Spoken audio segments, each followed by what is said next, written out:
So I noticed after the pneumonia was gone and I was recovering that the Advair, I was starting to get stomach issues. So they gave me Prevacid.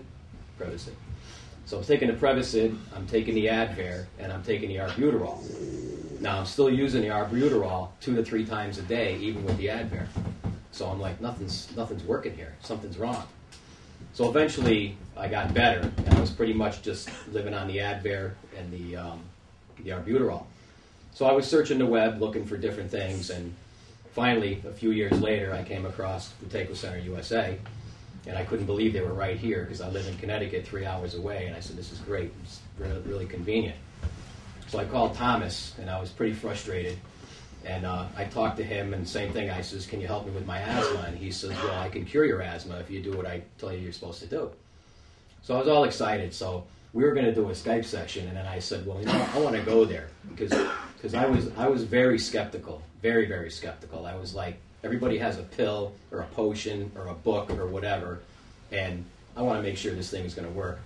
So we did, a 2-hour session the first time? So I went home, he gave me an exercise regimen to do, and I went home and I did them exactly the way they were told, 3 times a day. I started paying attention to how I was breathing. I started making sure I was breathing through my nose only. And within 1 week, now I was on the those 2 inhalers. I dropped the Advair, and I was using the Arbuterol once a day by the end of the first week. And before you were using it how long? I was using it probably 4 times a day, along with the Advair. So I was pretty surprised that was happening. And I kind of was using the Arbuterol at night before I went to bed because I was afraid to go to bed without using it. I didn't want to wake up gasping. But then I realized after a while that I didn't need it.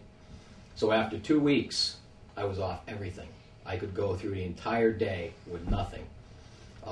As the weeks went on, I did run into a couple of bumps in the road where if I ate too much or I was talking a lot and I was letting out a lot of air, I'd have to use the inhaler.